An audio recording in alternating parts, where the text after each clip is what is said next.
Lecture quotidienne de la Bible. Jour 50.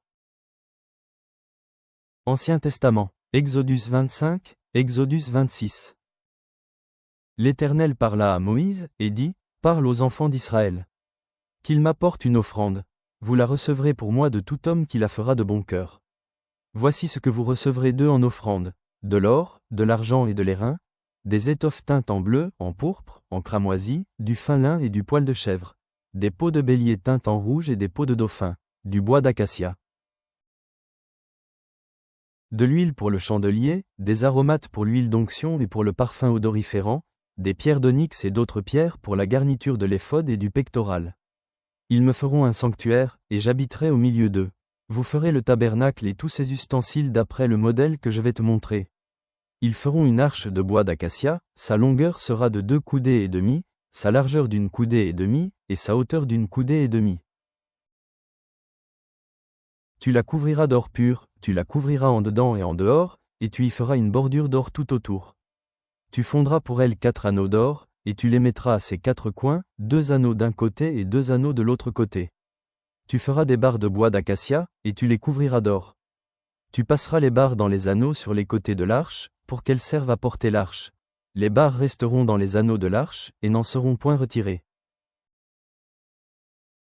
Tu mettras dans l'arche le témoignage, que je te donnerai. Tu feras un propitiatoire d'or pur. Sa longueur sera de 2 coudées et demie, et sa largeur d'une coudée et demie. Tu feras 2 chérubins d'or, tu les feras d'or battu, aux 2 extrémités du propitiatoire. Fais un chérubin à l'une des extrémités et un chérubin à l'autre extrémité. Vous ferez les chérubins sortant du propitiatoire à ces 2 extrémités. Les chérubins étendront les ailes par-dessus, couvrant de leurs ailes le propitiatoire, et se faisant face l'un à l'autre. Les chérubins auront la face tournée vers le propitiatoire. Tu mettras le propitiatoire sur l'arche, et tu mettras dans l'arche le témoignage, que je te donnerai. C'est là que je me rencontrerai avec toi. Du haut du propitiatoire, entre les 2 chérubins placés sur l'arche du témoignage, je te donnerai tous mes ordres pour les enfants d'Israël. Tu feras une table de bois d'acacia. Sa longueur sera de 2 coudées, sa largeur d'une coudée, et sa hauteur d'une coudée et demie. Tu la couvriras d'or pur, et tu y feras une bordure d'or tout autour. Tu y feras à l'entour un rebord de 4 doigts, sur lequel tu mettras une bordure d'or tout autour. Tu feras pour la table 4 anneaux d'or, et tu mettras les anneaux aux 4 coins, qui seront à ses 4 pieds. Les anneaux seront près du rebord, et recevront les barres pour porter la table. Tu feras les barres de bois d'acacia, et tu les couvriras d'or, et elles serviront à porter la table. Tu feras ses plats, ses coupes, ses calices et ses tasses, pour servir aux libations. Tu les feras d'or pur. Tu mettras sur la table les pains de proposition continuellement devant ma face. Tu feras un chandelier d'or pur. Ce chandelier sera fait d'or battu. Son pied, sa tige, ses calices, ses pommes et ses fleurs seront d'une même pièce. 6 branches sortiront de ses côtés, 3 branches du chandelier de l'un des côtés, et 3 branches du chandelier de l'autre côté. Il y aura sur une branche 3 calices en forme d'amande, avec pommes et fleurs, et sur une autre branche 3 calices en forme d'amande, avec pommes et fleurs. Il en sera de même pour les 6 branches sortant du chandelier. À la tige du chandelier, il y aura 4 calices en forme d'amande, avec leurs pommes et leurs fleurs. Il y aura une pomme sous 2 des branches sortant de la tige du chandelier, une pomme sous 2 autres branches, et une pomme sous 2 autres branches. Il en sera de même pour les 6 branches sortant du chandelier. Les pommes et les branches du chandelier seront d'une même pièce. Il sera tout entier d'or battu, d'or pur. Tu feras ces 7 lampes, qui seront placées dessus, de manière à éclairer en face. Ces mouchettes et ces vases à cendre seront d'or pur. On emploiera un talent d'or pur pour faire le chandelier avec tous ses ustensiles. Regarde, et fais d'après le modèle qui t'est montré sur la montagne. Tu feras le tabernacle de 10 tapis de fin lin retors, et d'étoffes teintes en bleu, en pourpre et en cramoisi. Tu y représenteras des chérubins artistement travaillés. La longueur d'un tapis sera de 28 coudées, et la largeur d'un tapis sera de 4 coudées. La mesure sera la même pour tous les tapis. 5 de ces tapis seront joints ensemble.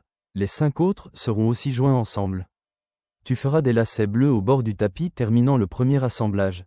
Et tu feras de même au bord du tapis terminant le second assemblage. Tu mettras 50 lacets au premier tapis, et tu mettras 50 lacets au bord du tapis terminant le second assemblage. Ces lacets se correspondront les uns aux autres. Tu feras 50 agrafes d'or, et tu joindras les tapis l'un à l'autre avec les agrafes. Et le tabernacle formera un tout. Tu feras des tapis de poils de chèvre, pour servir de tente sur le tabernacle. Tu feras 11 de ces tapis. La longueur d'un tapis sera de 30 coudées, et la largeur d'un tapis sera de 4 coudées. La mesure sera la même pour les 11 tapis. Tu joindras séparément 5 de ces tapis, et les 6 autres séparément, et tu redoubleras le 6e tapis sur le devant de la tente. Tu mettras 50 lacets au bord du tapis terminant le premier assemblage, et 50 lacets au bord du tapis du second assemblage. Tu feras 50 agrafes d'airain, et tu feras entrer les agrafes dans les lacets. Tu assembleras ainsi la tente, qui fera un tout. Comme il y aura du surplus dans les tapis de la tente, la moitié du tapis de reste retombera sur le derrière du tabernacle. La coudée d'une part, et la coudée d'autre part, qui seront de reste sur la longueur des tapis de la tente, retomberont sur les deux côtés du tabernacle, pour le couvrir. Tu feras pour la tente une couverture de peau de bélier teinte en rouge, et une couverture de peau de dauphin par-dessus. Tu feras des planches pour le tabernacle. Elles seront de bois d'acacia, placées debout. La longueur d'une planche sera de 10 coudées, et la largeur d'une planche sera d'une coudée et demie. Il y aura à chaque planche 2 tenons joints l'un à l'autre. Tu feras de même pour toutes les planches du tabernacle. Tu feras 20 planches pour le tabernacle, du côté du midi. Tu mettras 40 bases d'argent sous les 20 planches, 2 bases sous chaque planche pour ces 2 tenons. Tu feras 20 planches pour le second côté du tabernacle, le côté du nord. Et leurs 40 bases d'argent, 2 bases sous chaque planche. Tu feras 6 planches pour le fond du tabernacle, du côté de l'occident. Tu feras 2 planches pour les angles du tabernacle, dans le fond. Elles seront doubles depuis le bas, et bien liées à leur sommet par un anneau. Il en sera de même pour toutes les deux, placées aux 2 angles. Il y aura ainsi 8 planches, avec leurs bases d'argent, soit 16 bases, 2 bases sous chaque planche. Tu feras 5 barres de bois d'acacia pour les planches de l'un des côtés du tabernacle, 5 barres pour les planches du second côté du tabernacle, et 5 barres pour les planches du côté du tabernacle formant le fond vers l'occident. La barre du milieu traversera les planches d'une extrémité à l'autre. Tu couvriras d'or les planches, et tu feras d'or leurs anneaux qui recevront les barres, et tu couvriras d'or les barres. Tu dresseras le tabernacle d'après le modèle qui t'est montré sur la montagne. Tu feras un voile bleu, pourpre et cramoisi, et de fin lin retors. Il sera artistement travaillé, et l'on y représentera des chérubins. Tu le mettras sur 4 colonnes d'acacia, couvertes d'or. Ces colonnes auront des crochets d'or, et poseront sur 4 bases d'argent. Tu mettras le voile au-dessous des agrafes, et c'est là, en dedans du voile, que tu feras entrer l'arche du témoignage. Le voile vous servira de séparation entre le lieu saint et le lieu très saint. Tu mettras le propitiatoire sur l'arche du témoignage dans le lieu très saint. Tu mettras la table en dehors du voile, et le chandelier en face de la table, au côté méridional du tabernacle, et tu mettras la table au côté septentrional. Tu feras pour l'entrée de la tente un rideau bleu, pourpre et cramoisi, et de fin lin retors. Ce sera un ouvrage de broderie. Tu feras pour le rideau 5 colonnes d'acacia, et tu les couvriras d'or. Elles auront des crochets d'or, et tu fondras pour elles 5 bases d'airain. Nouveau Testament, Marc 4 sur 30-41, Marc 5 sur 1-20. Il dit encore, « À quoi comparerons-nous le royaume de Dieu, ou par quelle parabole le représenterons-nous » Il dit encore, « À quoi comparerons-nous le royaume de Dieu, ou par quelle parabole le représenterons-nous » Il est semblable à un grain de sénévé, qui, lorsqu'on le sème en terre, est la plus petite de toutes les semences qui sont sur la terre. Mais, lorsqu'il a été semé, il monte, devient plus grand que tous les légumes, et pousse de grandes branches, en sorte que les oiseaux du ciel peuvent habiter sous son ombre. C'est par beaucoup de paraboles de ce genre qu'il leur annonçait la parole, selon qu'ils étaient capables de l'entendre. Il ne leur parlait point sans parabole, mais, en particulier, il expliquait tout à ses disciples. Ce même jour, sur le soir, Jésus leur dit, « Passons à l'autre bord. » Après avoir renvoyé la foule, ils l'emmenèrent dans la barque où il se trouvait. Il y avait aussi d'autres barques avec lui. Il s'éleva un grand tourbillon, et les flots se jetaient dans la barque, au point qu'elle se remplissait déjà. Et lui, il dormait à la poupe sur le coussin. Ils le réveillèrent, et lui dirent, « Maître, ne t'inquiètes-tu pas de ce que nous périssons » S'étant réveillé, il menaça le vent, et dit à la mer, « Silence, tais-toi. » Et le vent cessa, et il y eut un grand calme. Puis il leur dit, « Pourquoi avez-vous ainsi peur? Comment n'avez-vous point de foi ?» Ils furent saisis d'une grande frayeur, et ils se dirent les uns aux autres, « Quel est donc celui-ci, à qui obéissent même le vent et la mer ?» Ils arrivèrent à l'autre bord de la mer, dans le pays des Gadaréniens. Aussitôt que Jésus fut hors de la barque, il vint au-devant de lui un homme, sortant des sépulcres, et possédé d'un esprit impur. Cet homme avait sa demeure dans les sépulcres, et personne ne pouvait plus le lier, même avec une chaîne.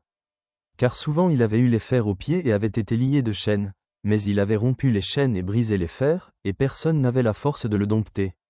Il était sans cesse, nuit et jour, dans les sépulcres et sur les montagnes, criant, et se meurtrissant avec des pierres. Ayant vu Jésus de loin, il accourut, se prosterna devant lui, et s'écria d'une voix forte, « Qu'y a-t-il entre moi et toi, Jésus, Fils du Dieu Très-Haut? Je t'en conjure au nom de Dieu, ne me tourmente pas. » Car Jésus lui disait, « Sors de cet homme, esprit impur. » Et, il lui demanda, « Quel est ton nom? » « Légion est mon nom, lui répondit-il, car nous sommes plusieurs. Et il le priait instamment de ne pas les envoyer hors du pays. Il y avait là, vers la montagne, un grand troupeau de pourceaux qui paissaient. Et les démons le prièrent, disant, « Envoie-nous dans ces pourceaux, afin que nous entrions en eux. » Il le leur permit, et les esprits impurs sortirent, entrèrent dans les pourceaux, et le troupeau se précipita des pentes escarpées dans la mer. Il y en avait environ 2000, et ils se noyèrent dans la mer. Ceux qui les faisaient paître s'enfuirent, et répandirent la nouvelle dans la ville et dans les campagnes. Les gens allèrent voir ce qui était arrivé. Ils vinrent auprès de Jésus, et ils virent le démoniaque, celui qui avait eu la légion, assis, vêtu, et dans son bon sens, et ils furent saisis de frayeur. Ceux qui avaient vu ce qui s'était passé leur racontèrent ce qui était arrivé au démoniaque et au pourceau. Alors ils se mirent à supplier Jésus de quitter leur territoire. Comme il montait dans la barque, celui qui avait été démoniaque lui demanda la permission de rester avec lui. Jésus ne le lui permit pas, mais il lui dit, « Va dans ta maison, vers les tiens, et raconte-leur tout ce que le Seigneur t'a fait, et comment il a eu pitié de toi. » Il s'en alla, et se mit à publier dans la Décapole tout ce que Jésus avait fait pour lui. Et tous furent dans l'étonnement. Psaume 23 sur 1-6. Cantique de David. L'Éternel est mon berger, je ne manquerai de rien. Il me fait reposer dans de verts pâturages, il me dirige près des eaux paisibles. Il restaure mon âme, il me conduit dans les sentiers de la justice, à cause de son nom.